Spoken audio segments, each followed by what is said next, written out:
Hey everybody, and welcome back. If you're just getting here, this is Tattoo Collectables. I'm your host, Eric.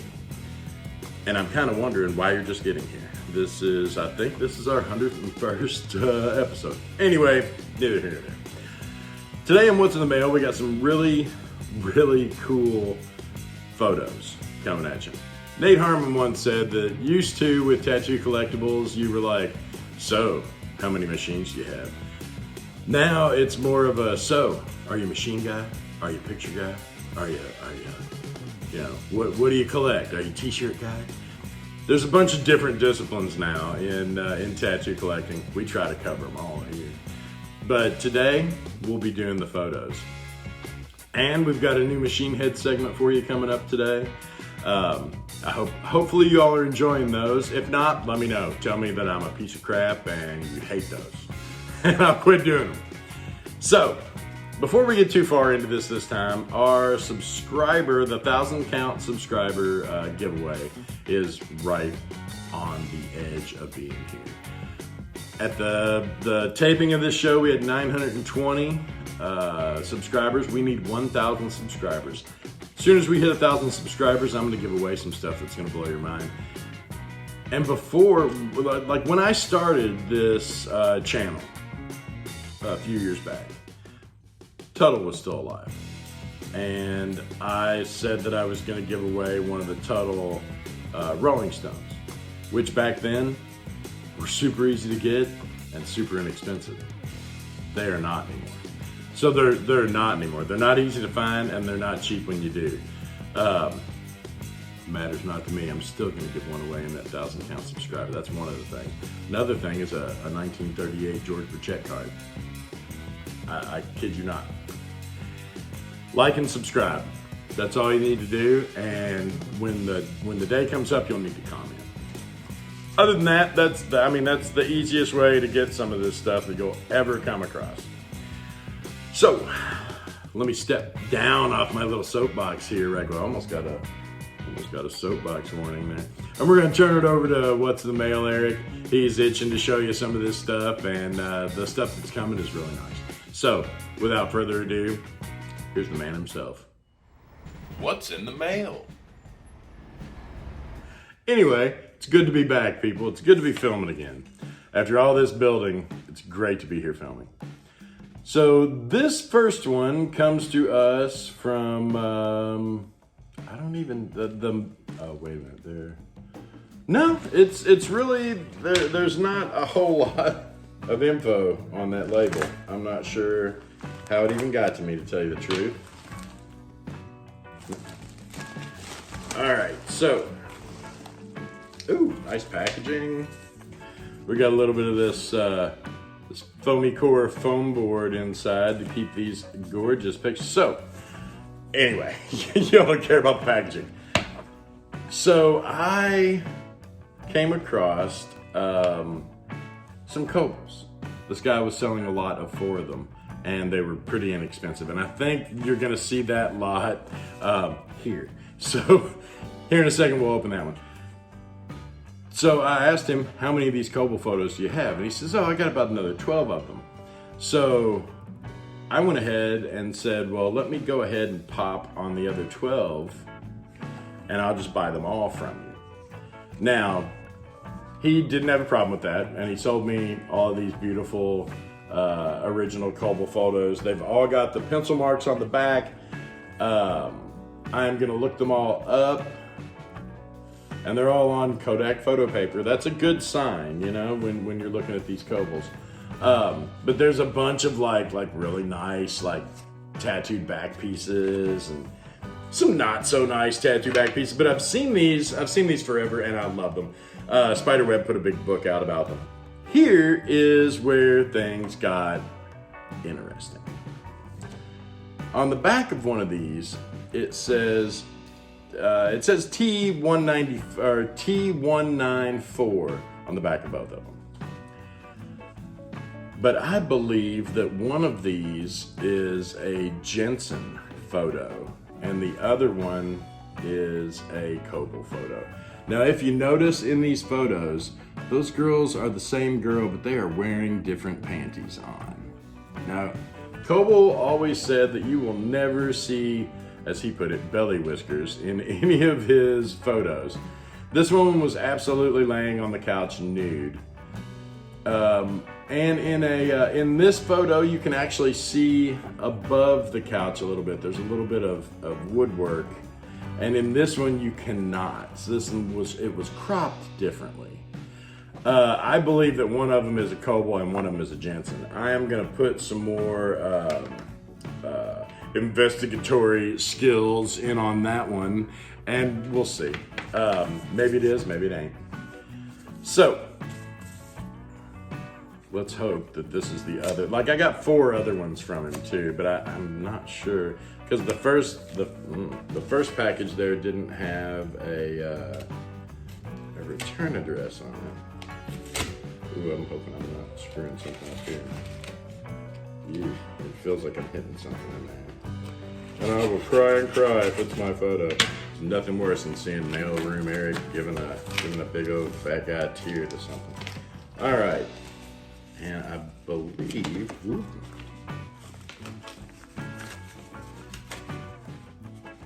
yeah, after the little hiatus that we took to build this new studio, I've got mail upon mail upon mail, and this is not what I thought it was. This is something that, and we'll get a little bit of that in this. Oh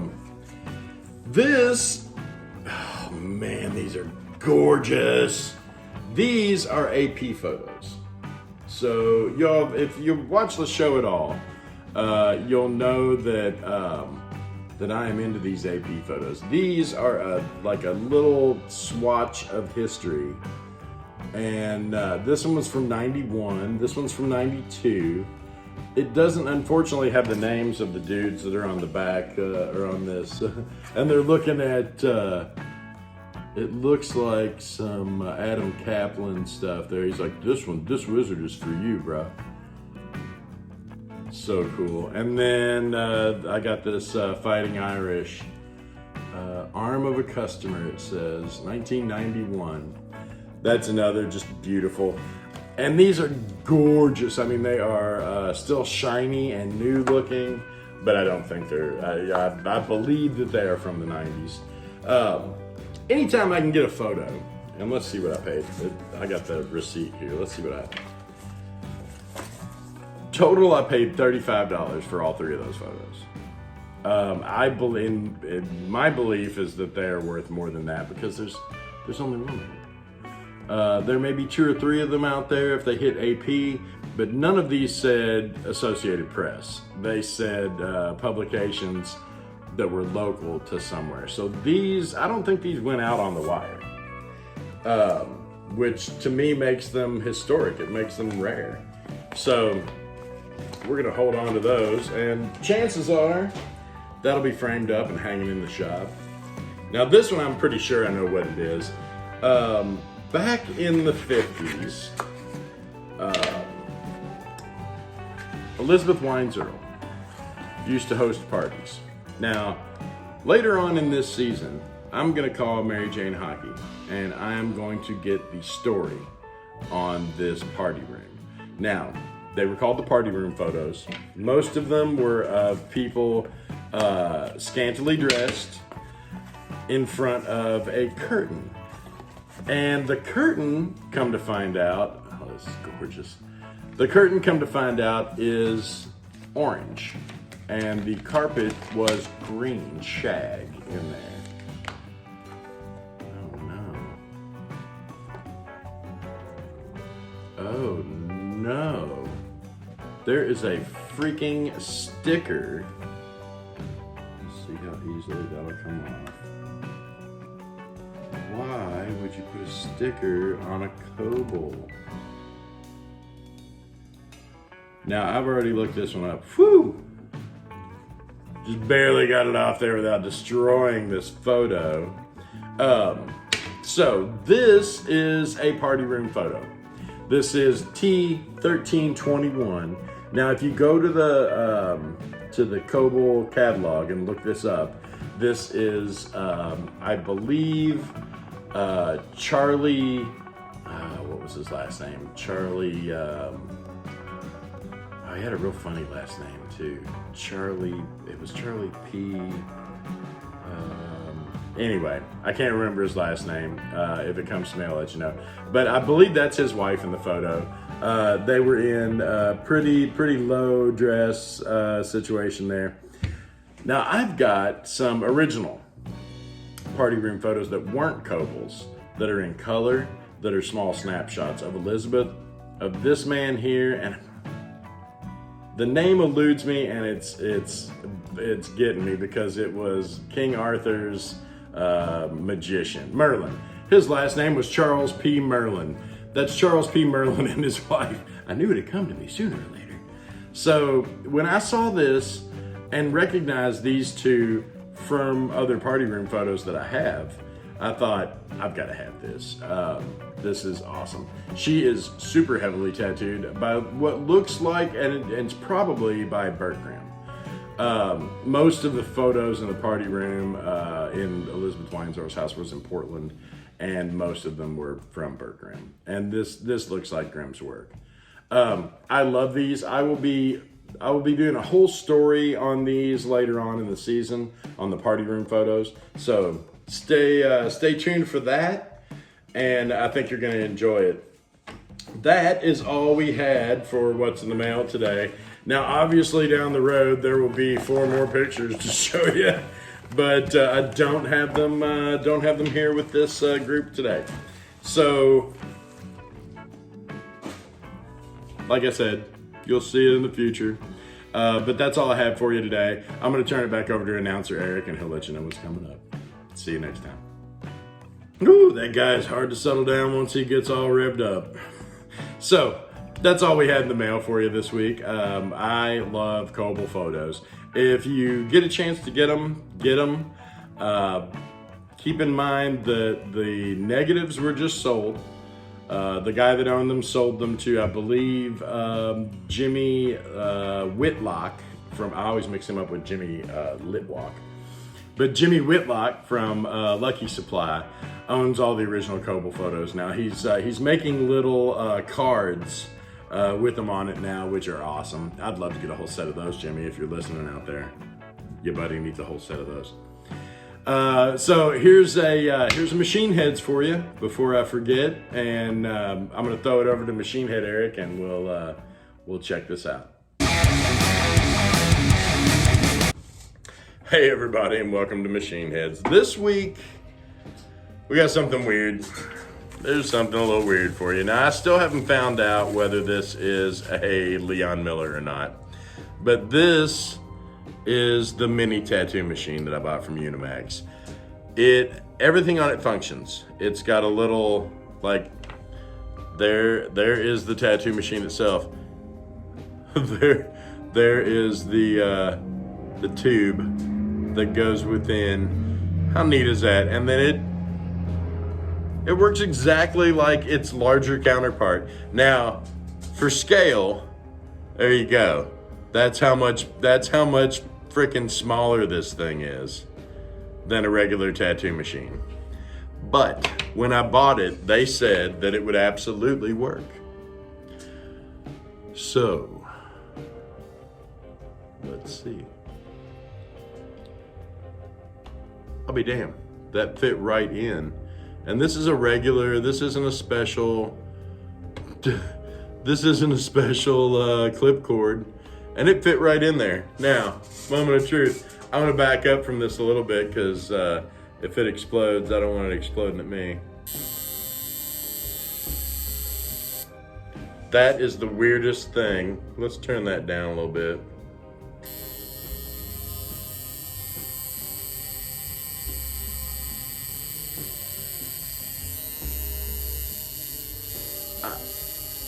I'll be damned. That thing, it doesn't just run, it runs really good. That's a trip. I did not in a million years expect this thing to run at all, much less run like better than some of the big tattoo machines I own. Like, this thing is awesome. Now, when I was out with Rich T, he had some little ones like this. he said that his were designed by Leon Miller. And I think this is one of those. I think this is a Leon Miller tattoo machine. Now, I'm gonna show you some close-up. Man, you can tell this little thing was cast and everything. It's got everything on it that a big one would have, but it's this big. Now, Rich, if you're watching out there, I am wondering if that is one of those Leon Miller mini machines, and it absolutely works. How crazy is that? Now, collectability, I'm gonna give this a 10 out of 10. Like, you have to have one of these. If you don't have one of these in your collection, you should. They're neat. They're 65 bucks on Unimax. You can get them all day long. If it turns out that these are the Leon Miller, they're worth way more than $65, I assure you. And if it turns out that it wasn't made by Leon Miller, it's still worth 65 bucks because look at it. It's a teeny tiny little tattoo that works. It came with the world's smallest needle. It's a single needle on a bar that will fit this machine, and it looks like the bar is made to crimp down. Oh yeah, it's a crimp bar, so it would crimp down on this tiny little armature bar, and then I firmly believe that I could tattoo somebody. Oh, I could do tattoos with that. Absolutely. Bizarredom. Now, you all saw the world's tiniest tattoo machine. It was gonna be in the Ripley's, believe it or not, or not in the Ripley's, in the Guinness Book of World Records. Spalding and Rogers called them and said, we have the tiniest working tattoo machine on the planet. And they said, we don't care. They didn't have a category for it, so they never put it in there. I always thought that was kind of shiesty. Guinness, if you're out there listening, that's shiesty. Do something with that. Let these guys have it. They've made the world's smallest tattoo machine. That's important. This little one, like I said, it's a 10 out of 10 for me for the collectability.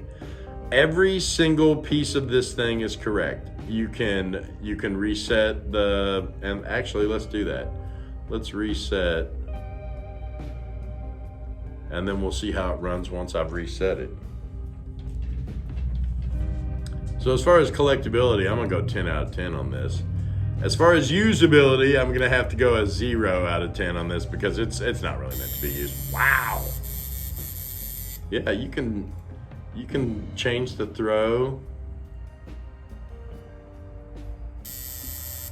But man, it does light up like the night itself. The capacitor is very tiny on this. But yeah, it's fully adjustable. Let's turn that down a little bit. That's probably what's throwing the spark.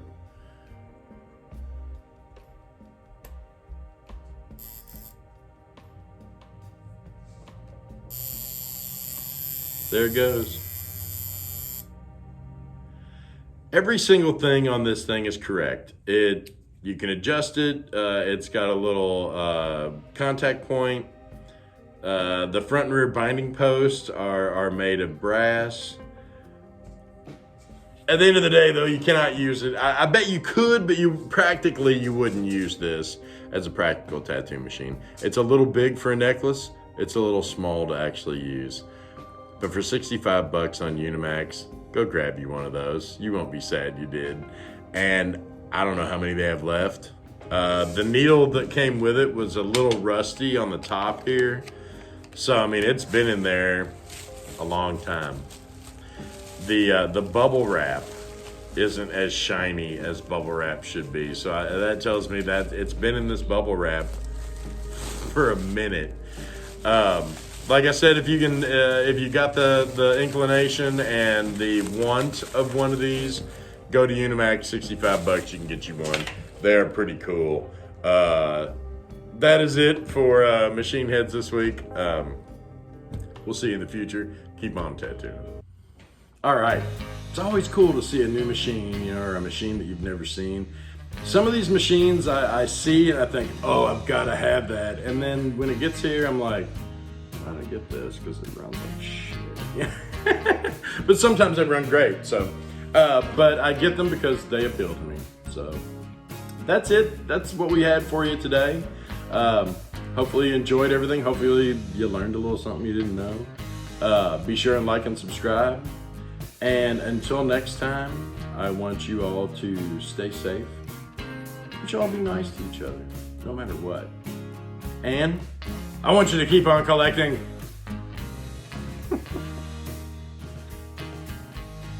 Hey everybody, thanks for watching, and please hit the subscribe button down below and check out these videos. We worked real hard on these too, and I think if you enjoyed this one, you'll enjoy those too.